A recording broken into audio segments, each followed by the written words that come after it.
We love it raw. Hi, this is We Love It Raw with A.S. Caldero, Chris Coury, the future, and V-Ness. Please subscribe, listen, share, tag, make people hear this. This is a great show. Thank you guys. We love you. We love it raw.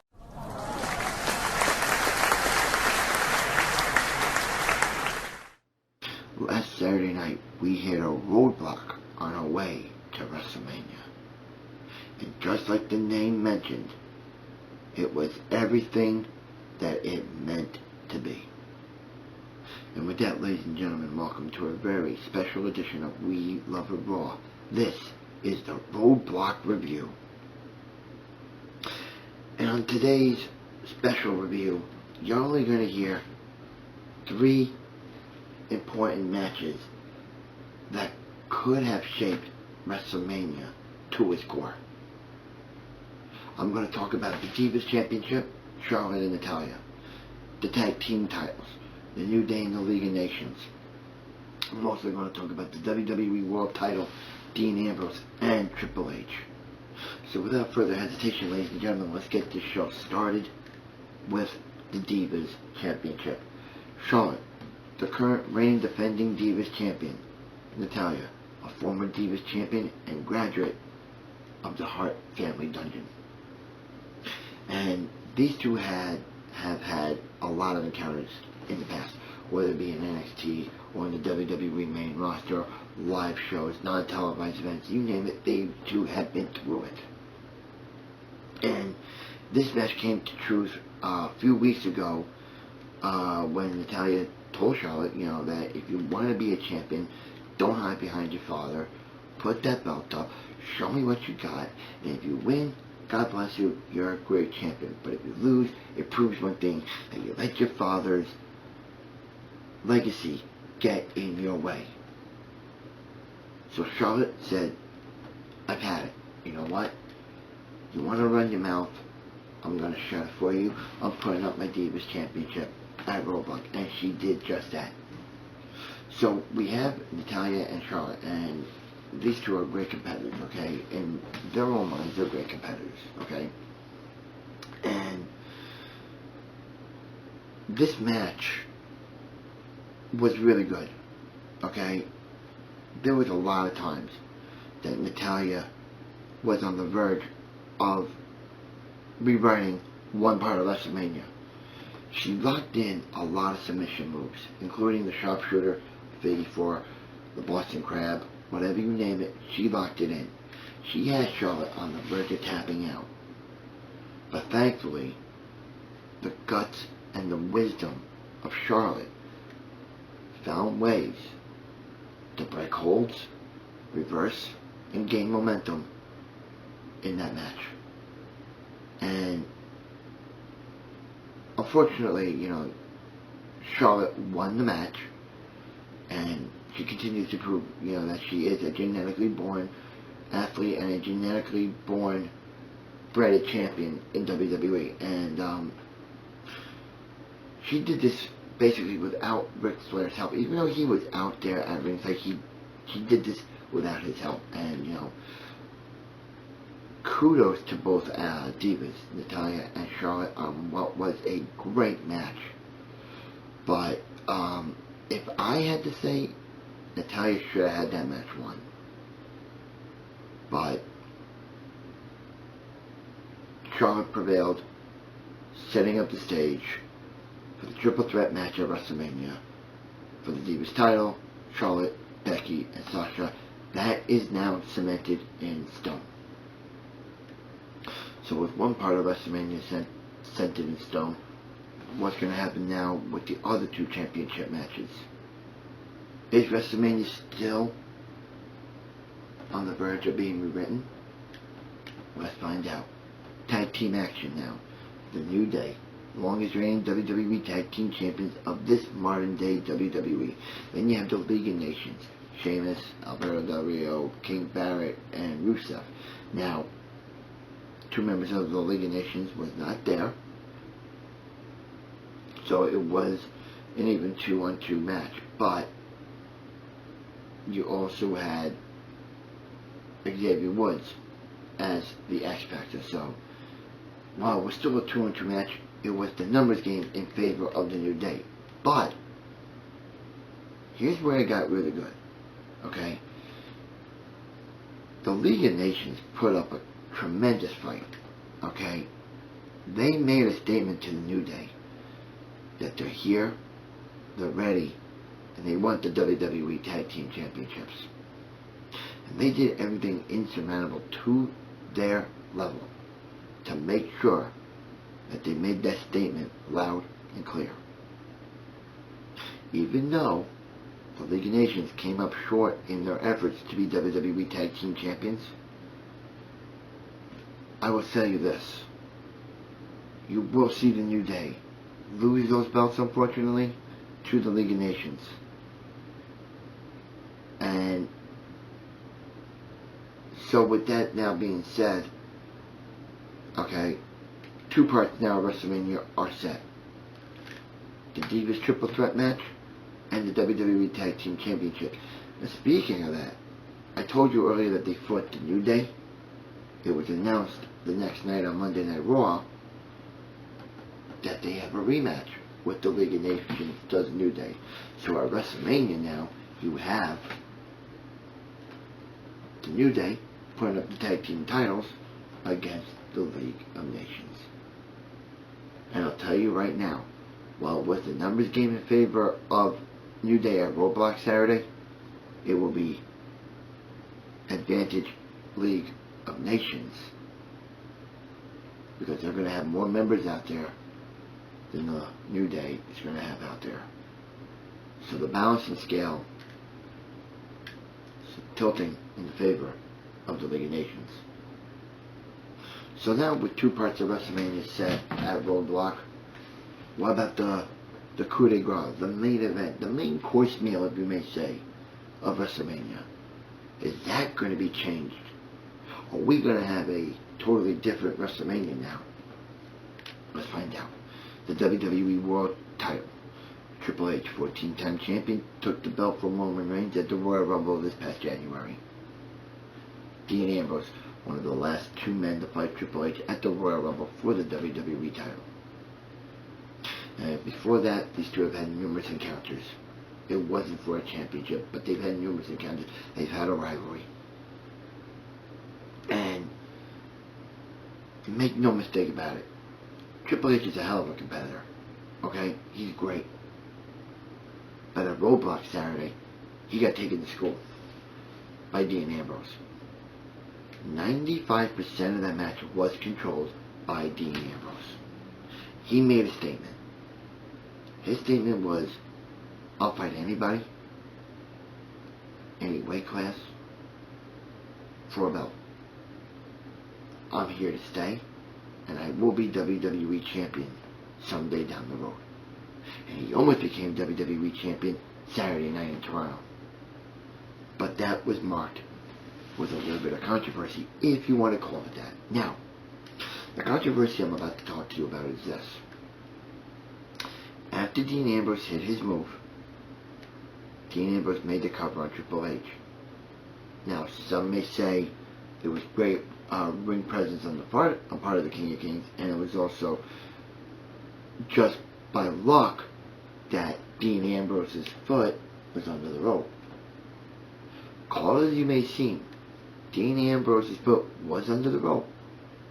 But after the 3 count, the referee saw it and immediately waved off the 3, making the 3 count null and void. Dean Ambrose still thought he had the match won. He even got a little physical with John Crone, the referee for that match. But he tried to control it. It failed. He got pedigreed. Triple H retained the WWE World Heavyweight title. But not after a hellacious effort by Dean Ambrose. So now it is set. WrestleMania is now intact. With those 3 important matches Saturday night, WrestleMania is now shaping up to be gigantic. If those 3 matches had different outcomes on Saturday night, you're talking about a whole different WrestleMania and a whole different view of what you can say about WrestleMania. And that's it, ladies and gentlemen. I only went into 3 important matches at Roadblock because that's all that matters to WrestleMania, and that's what you needed to hear. Now, ladies and gentlemen, stay tuned for the fallout from Roadblock as Watch the Podcast proudly brings to you the next episode of We Love It Raw. With Roadblock in the rearview mirror, WrestleMania is now a destination of choice. We're 2 weeks away from the biggest night in the history of the WWE. I know a lot of you are anxiously counting down the days to April 3rd. You don't have to wait that much longer. It's almost here. Just be patient. And with that, ladies and gentlemen, welcome to We Love It Raw. This is a Roadblock Fallout. And what a show we have in store today, ladies and gentlemen. This show is so good, it could be up for an online social media award. So without hesitation, ladies and gentlemen, let's get started. You're going to hear now Dean Ambrose talk about his encounters with Triple H at Roadblock Saturday and how he is focusing his mind to what lies ahead at WrestleMania, and that would be Brock Lesnar.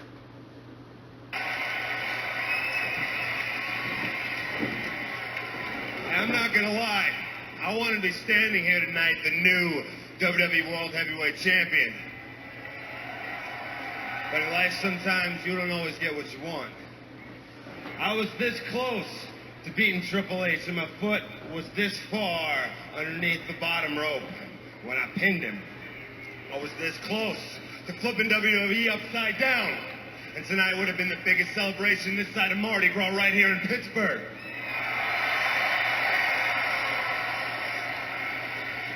You're out of bounds, you dope. I wrestled my heart out Saturday night. I tied Triple H up into pretzels. I beat him, pillar to post. I put him through the ringer.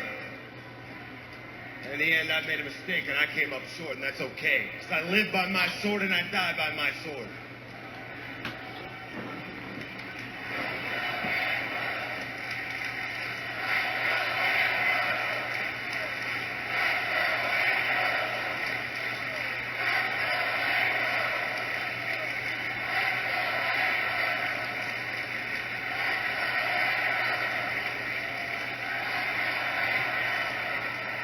I'll tell you this, though.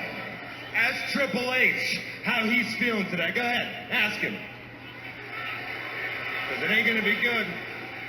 He for sure ain't feeling good. Because win or lose, Triple H learned what can happen when you take me lightly. Triple H learned what can happen when you underestimate me. Triple H learned what can happen when you don't show me the proper respect. Which brings us to tonight and the road to WrestleMania. And that message tells it all, ladies and gentlemen. Dean Ambrose was set out to be WWE Champion on Saturday night. Bring the belt to Pittsburgh on Monday night. But like Dean said, he let his mistakes take advantage of his mentality. He feels that if he didn't make those mistakes, Dean Ambrose would be in Pittsburgh the WWE World Champion. And he goes on to say, that, he's focusing himself now on Brock Lesnar at WrestleMania. Now, speaking of Brock Lesnar, he comes out, and he's coming out with a purpose. Now, we don't know what that purpose is. I'm going to let Paul Heyman explain the reason why Brock Lesnar was in Pittsburgh Monday night. Gentlemen, inmates of the asylum, inmate who runs the asylum, my name is Paul Heyman, and I serve tonight as a walking order of protection, for I am the only voice of reason that's saving Dean Ambrose from catching one hellacious beating at the hands of my beast and eventually your conqueror, Brock Lesnar.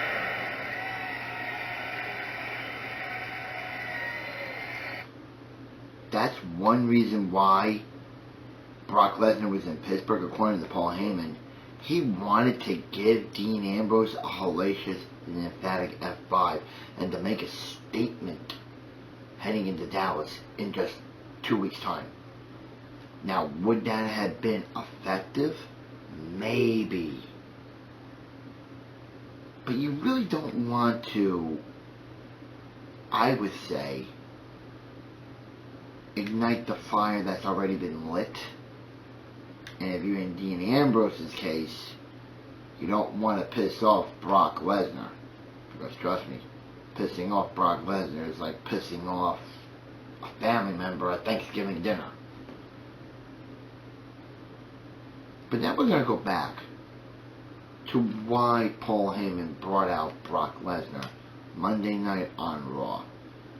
And when you hear this message, I'm going to give you why I believe it's mind games on the part of Heyman and Lesnar. Conflict of interest here, Mr. Ambrose.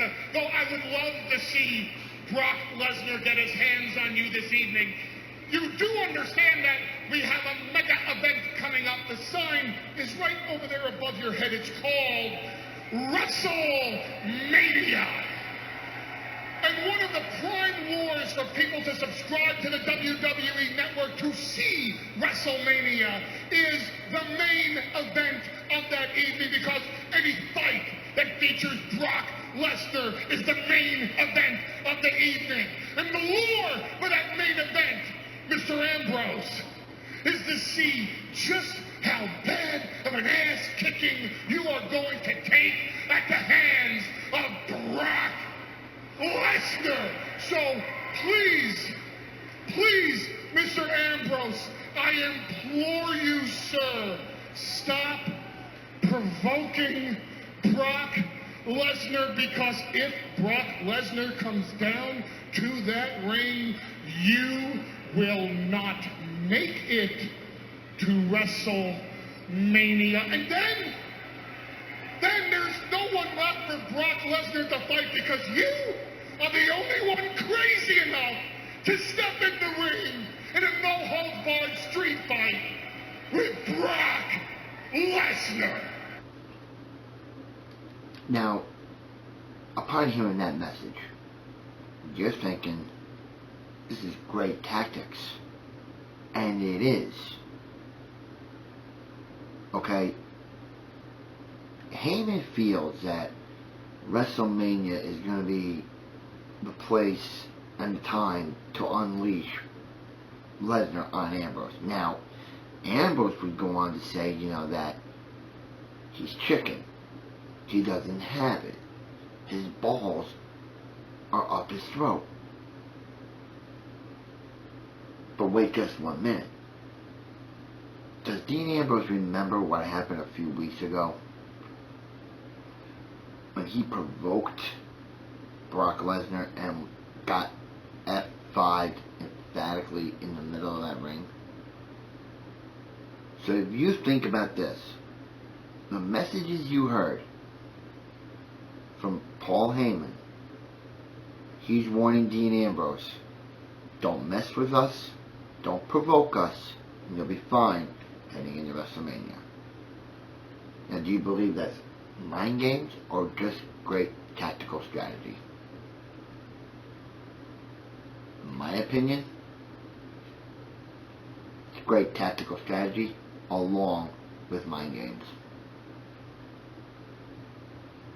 Oh wait, ladies and gentlemen, here's the most interesting part of the segment here. After all is said and done, Heyman's in the back, Lesnar's out there all alone, and he's looking for a fight. He was going to go against Heyman's orders and fight Dean Ambrose. But Ambrose came with a play toy of his own. He came with the crowbar, but that did not stop Brock Lesnar. No. Brock was really looking for the fight. We were about to have WrestleMania in Pittsburgh. But thankfully, Brock just toyed with Ambrose that night, sending him a message. I'm here. I'm ready. Get ready for the biggest ass kicking you're about to see in your history in WWE. Because you haven't seen anything yet. Now, these two have had encounters, but I think those encounters are going to be put to rest after Brock finishes Dean Ambrose.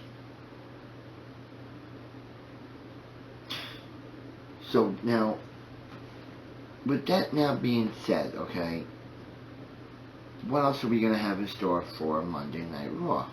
Well, we had a couple of side matches here. One, we had Ryback against Sin Cara. Ladies and gentlemen, this was a one-sided affair. We're seeing a new side of Ryback now that I think is best for business in WWE. And when he beat Sin Cara with two hellacious shell shocks, he laid out a challenge. He wants the United States title. Now, believe me about this, okay? Believe me about this. That is going to be a one-away match if it does come true. So, stay tuned for your We Love It Raw next Monday night. And we're going to tell you if that match was accepted by Sin Cara for the United States title at WrestleMania. So, just stay tuned. So now we're going to go into another part of Monday Night Raw that really makes it really interesting. We're going to talk about Stephanie McMahon. Now, she was out there with her husband, Triple H, Saturday night in Toronto at Roadblock, cheering him on. And it almost didn't prove to be the best night for the Authority, but it proved in the end to be the best night because of that mistake by Dean Ambrose, like he mentioned earlier. So, Stephanie is now out here talking about how great of a night it was for the Authority and what to expect when it comes to facing Roman Reigns at the show of shows in 2 weeks' time. Ladies and gentlemen, welcome to Monday Night Raw! Makes me feel welcome. That's the part where you're supposed to cheer, not boo. Get with the program, okay? And now, I would like for you to show the proper respect for the man who this past Saturday at Roadblock handily defeated Dean Ambrose. The man who will defeat Roman Reigns at WrestleMania. The Game, the King of Kings, the 14-time WWE World Heavyweight Champion, Triple H!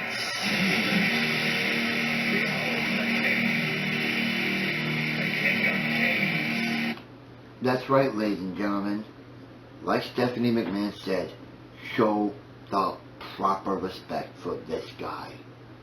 Because he is what's best for business. And Stephanie said it all, that it's going to be a great night for the Authority come WrestleMania in Dallas in 2 weeks' time. And I think it's going to be a great night for the Authority as well. Okay? And I know a lot of you don't want it to happen, but get with the program, assholes. It's going to happen. Triple H is going to walk into WrestleMania WWE Champion. And like Stephanie said, he's going to walk out of WrestleMania still your WWE World Heavyweight Champion. Now, you're going to hear from the King of Kings himself and what he expects to do come WrestleMania.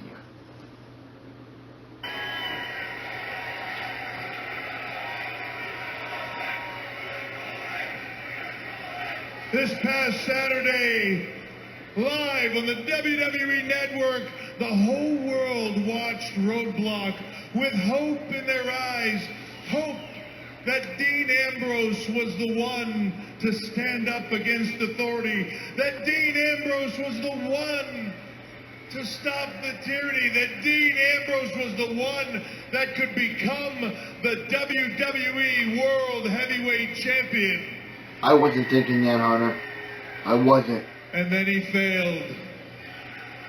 And I beat Dean Ambrose right in the middle of this ring because, like I have always said, the authority always wins. And ladies and gentlemen, hope is not a strategy. Hope is a dangerous commodity, but after all, hope is how all of you live your lives, right? That's how it works. It's why they relate, Steph. It's why they relate to Dean Ambrose. It's why they relate to Roman Reigns. Because they hope that they are going to be the one that can end the reign of the authority. But that's how you live your life, isn't it? Hope. You start out when you get out of high school full of hope that life is going to be great. And then you get a job and you get married and you have kids and years go by and then it starts, doesn't it? I can see it in your eyes. Then it starts. The hope. You hope. And that's all you do. You hope you're going to get that raise. They hope they're going to get that promotion. They hope they're going to succeed and things are going to get better. But it doesn't happen. And you blame your boss, and you blame the authority above you. You blame everybody but yourself. But you do nothing about it, do you? No, you go about your life day after day, year after year. You do your job and then you go home. You go home to your wife, who now hates your guts because you're a failure. You go home to your kids, who don't respect you because you're a failure. So you hang out with your friends, right? This guy knows. I can see it in your face. You hang out with your friends, those guys that are standing right next to you right now, and you sit around a table and you drink and you bitch about the authority above you. You complain about your boss because it's not your fault. Yeah, those same loser friends you hung out with in high school that live on the same hope you do. But you do nothing. Nah, year after year you go to your job that you hate, putting up with the boss that you hate. At that point, your biggest hope is that you win the lotto and maybe things just get better. But it doesn't.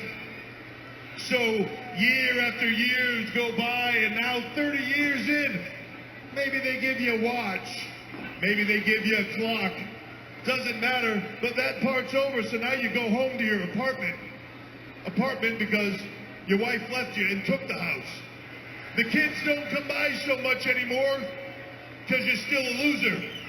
And where you find yourself at that point is sitting in a home somewhere, drooling on yourself, hoping your last bit of hope. And your last bit of hope is that mercifully, this will all be over soon.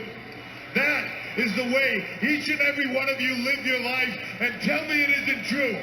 It's pathetic is what it is. And there you go. With that message, he made it clear. Triple H made it obviously clear that he is what's best for business. He is the best thing walking on God's green earth. He is the best thing for the WWE. And come WrestleMania, he is going to prove why he has done it over and over and over for the past 21 years. And he's going to make a name for himself at WrestleMania. And he's going to show Roman Reigns that failure always hits the low-key guys of the industry. Because he was saying in that message that Roman Reigns is a failure, always is a failure, and will never cement to being anything like Triple H in the WWE World Heavyweight Championship. And I'll tell you another thing about what that message was. It was just to say that no matter what, you gotta respect and love the Authority. And after that message was, beautifully sent out by the corporate king, Triple H, we had disrespect on our part here. Dolph Ziggler, the stalest man behind John Cena, comes out, and this is what really pissed the Authority off on Monday night. Thank you. I was in the back listening, and I couldn't take any more of you letting everyone to know that they need to know their place. I'm out here to let you know I know my place. It's right here. Right here, every single night, busting my ass for all of them. Oh, pandering. How very Cena-esque of you, Dolph. Good job. Good job. The thing is, Dolph, clearly you don't know your role because at the moment, it's not out here, it's back there. Now, make no mistake about it. I mean, you're a pretty talented guy. You're good, Dolph, but you're not that good. Oh, I'm not that good, No. not that great. I'm not above being fired. You're gonna dangle that? You're gonna dangle that in front of me again? Huh? You're gonna dare to fire me again? How many times can you threaten to take away what I love? How many times can you threaten to fire me? Hell, last week, you threatened to fire me over a tweet. At some point deep down inside, after being threatened with being fired every single time you come to work, you realize you got nothing left to lose.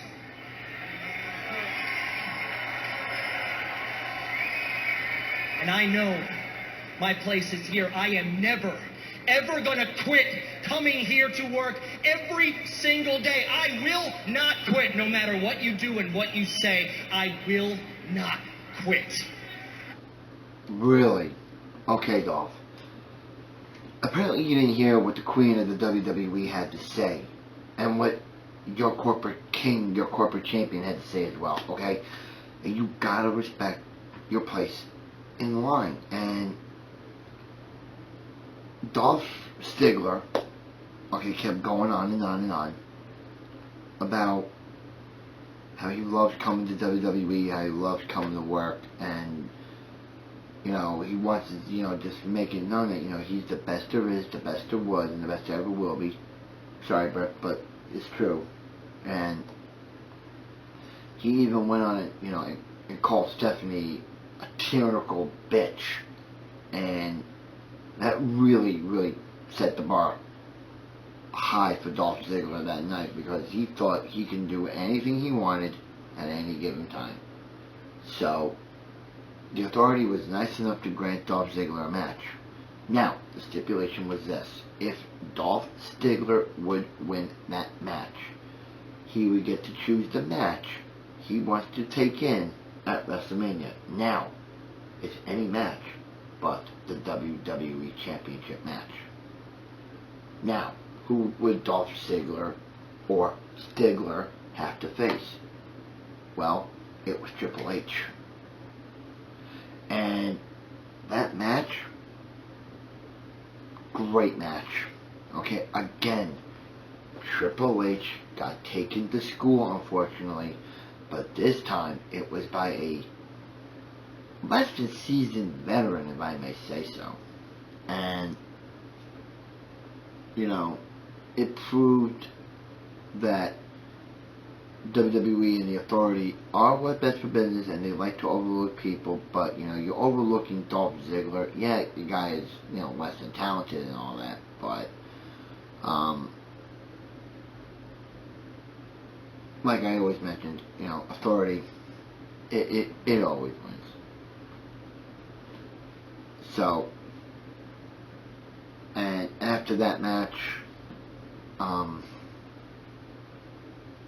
a damn tragedy really happened after that match. All right, Roman Reigns. Now we haven't seen Reigns in so long. He's had nasal reconstructive surgery. Now it wasn't from the beating that he got from Triple H. This was a previous conditional injury on the part of Roman Reigns, and he comes out, but not from the crowd. And Hunter's looking at the crowd, and he's like, "Oh, where is he? Where is he? Where is he?" He's coming out from the entrance, and at that moment in time, he just lays waste to Triple H like Triple H did to Roman Reigns. So it was payback, and like they always say, payback is a bitch. So what's your take about it so far, ladies and gentlemen? What do you think has been the most interesting part of Monday Night Raw? Was it Dean Ambrose's message to Brock Lesnar? Was it Brock Lesnar's message to Dean Ambrose? Or was it a powerful message the Authority sent to the WWE Universe and to Roman Reigns for WrestleMania? Let us know. I mentioned this last week on the show, ladies and gentlemen, to get up off all your lazy asses and get behind the computer and say something, but apparently none of you idiots decided to listen to me. I am the voice of the show.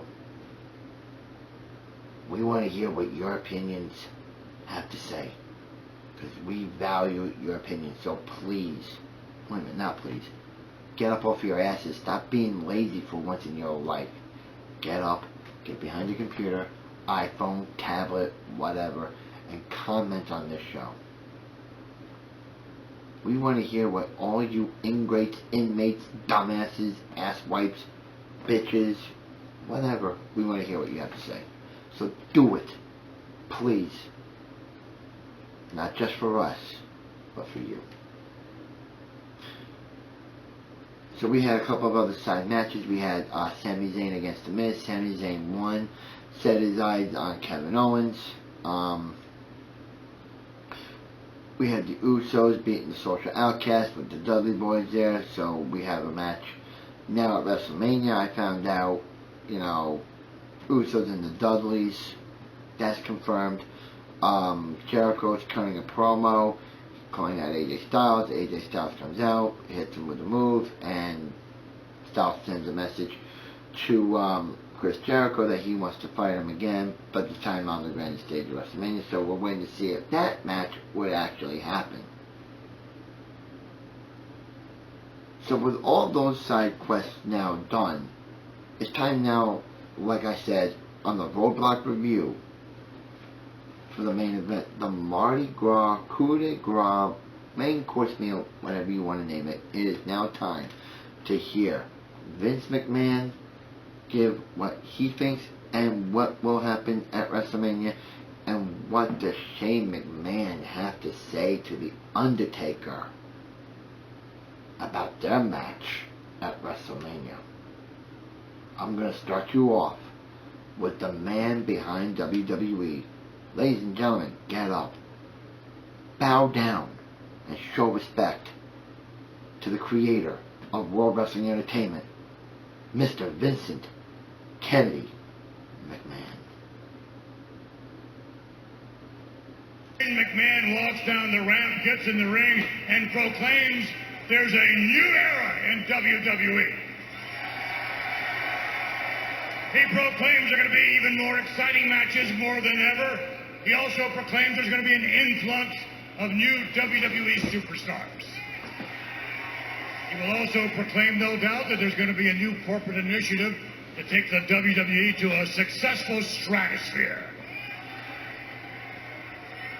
but that would be a dream. That dream's going to turn into a reality that no one is really going to believe, because it won't be a reality at all. It'll be a nightmare. And the only person standing in this ring tonight after WrestleMania will be me, Vincent Kennedy McMahon. And I'll be sticking out my 52-inch chest, and I'll be gloating. And the reason why I'm going to be gloating is because my son's dreams have been crushed. Shane will no longer want to be seen in public. He'll simply be an impotent shell of himself. If he ever does venture out in public one day, he may say, "Don't you recognize me? I used to be Vince McMahon's son." The nice part about this is I don't have to lay a glove on Shane McMahon for this to happen. Somebody else is going to do that for me. That somebody else is the most depraved, sadistic creature in the history of WWE. He is my instrument of destruction. He is The Undertaker. Now, with that message by Mr. McMahon, he's saying, hey, listen, I'm going to make sure that my son's dream becomes a nightmare. And I find it interesting, that, he thinks that's going to happen. And he's almost certain, Mr. McMahon is almost certain it's going to happen. So he's calling out The Undertaker. Now, here's what I thought was really, really interesting about this. Now, a lot of you who follow The Undertaker, even you, Vanessa Cruz, yes, I mentioned your name on our show, okay? You love The Undertaker. I know that. And Thursday's his birthday along with mine, but that's here and there. Alright, we'll need to get it through your skull, alright? So, getting back to what I was saying, The Undertaker comes out, and there's a whole new side to him. Rumors have been going around that he's a heel now in the WWE. Now, he's been a heel before, but nothing like this. Alright, and a lot of you may say, oh, he's not a heel. He's just like a man on a mission. So, interpret it either way you want. He's making his way to the ring, and he's just gonna sit there, and he's just gonna look at Vince and just do what Vince has said. And like he said last week, that whatever happens at WrestleMania, it's not gonna rest on him, it's gonna rest on Vince himself. So, now, let's bring Shane McMahon into the equation. And here's where things get really interesting.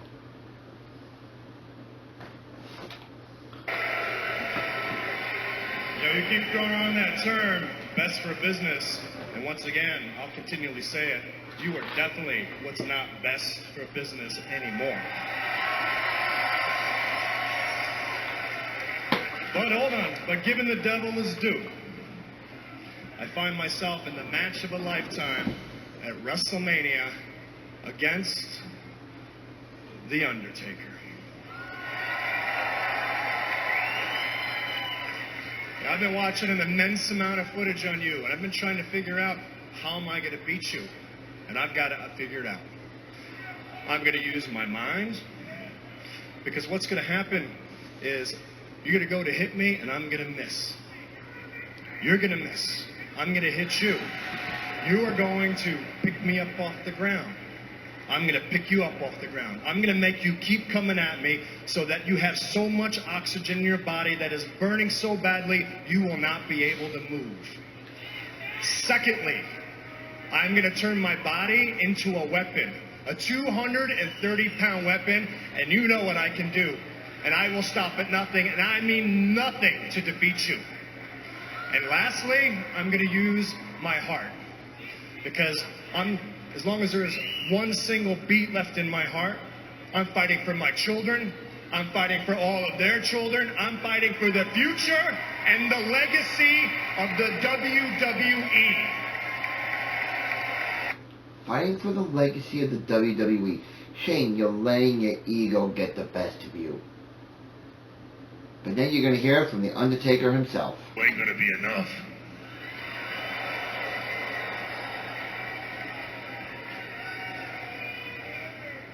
You see, Shane, what I have are these. And even more so than WrestleMania itself, these are my legacy. Yep, and for the last 25 years, you've helped carry this company on your back. You are the phenom. You are the measuring stick. That's why I'm so shocked that you're standing around here, dancing around like a puppet as Vince is pulling the puppet strings.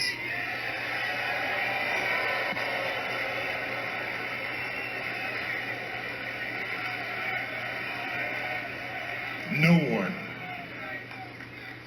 not him, anyone, controls me. Really? Because from where I'm standing, I see it a little bit differently. I have the misfortune of being Vince's son, but you, well, you're just Vince's bitch. Wow, and there you have it, ladies and gentlemen, okay? With that, an all-out brawl ensued on Monday Night Raw to close it out, okay? By Shane going there and saying that The Undertaker is Vince's bitch, it just set off a chain of events, okay? It set off The Undertaker grabbing Shane, thanks to Vince, and getting chokeslammed. But here's where I thought it was really going to turn up heads. What if The Undertaker would have grabbed Vince McMahon and done what he did to Shane? But thankfully Mr. McMahon got out of the ring, preventing a tragedy, preventing from the same thing that happened with Shane. So now you have to really wonder, did Shane McMahon finally get into the head of The Undertaker? And will The Undertaker come to his senses and be like, I'm not doing this for you. I'm doing it because WrestleMania is my yard, my playground. So only time is going to tell. We only have to wait 2 more weeks to find that out. It's a question, I think, up for debate. It's a good one, but it's up for debate. And that's it, ladies and gentlemen. That's going to do it.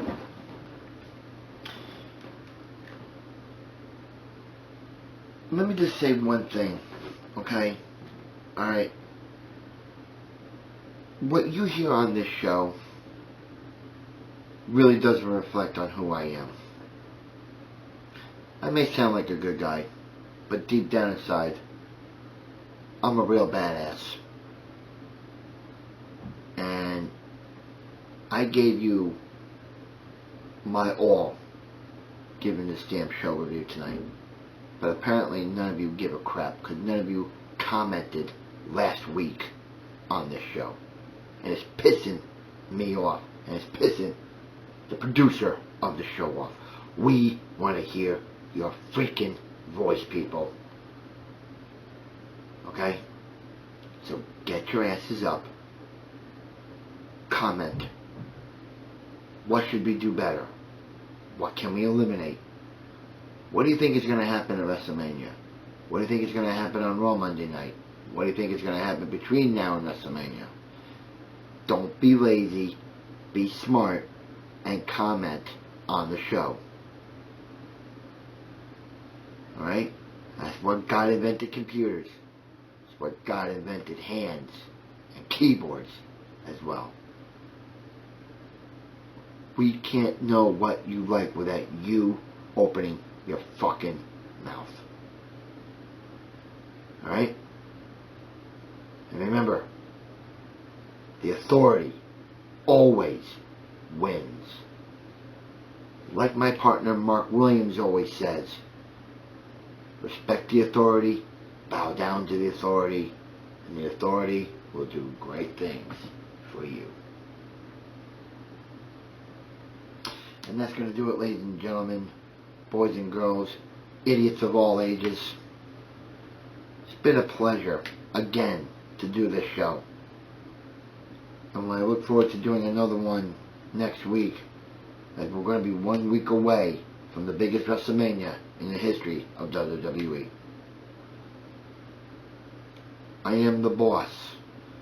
For my producer, Mr. Alex Caldero, this has been Watch the Podcasts. We love it raw. The Roadblock Fallout.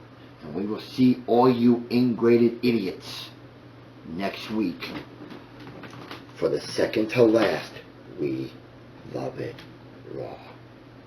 Until then, we're signing off, motherfuckers.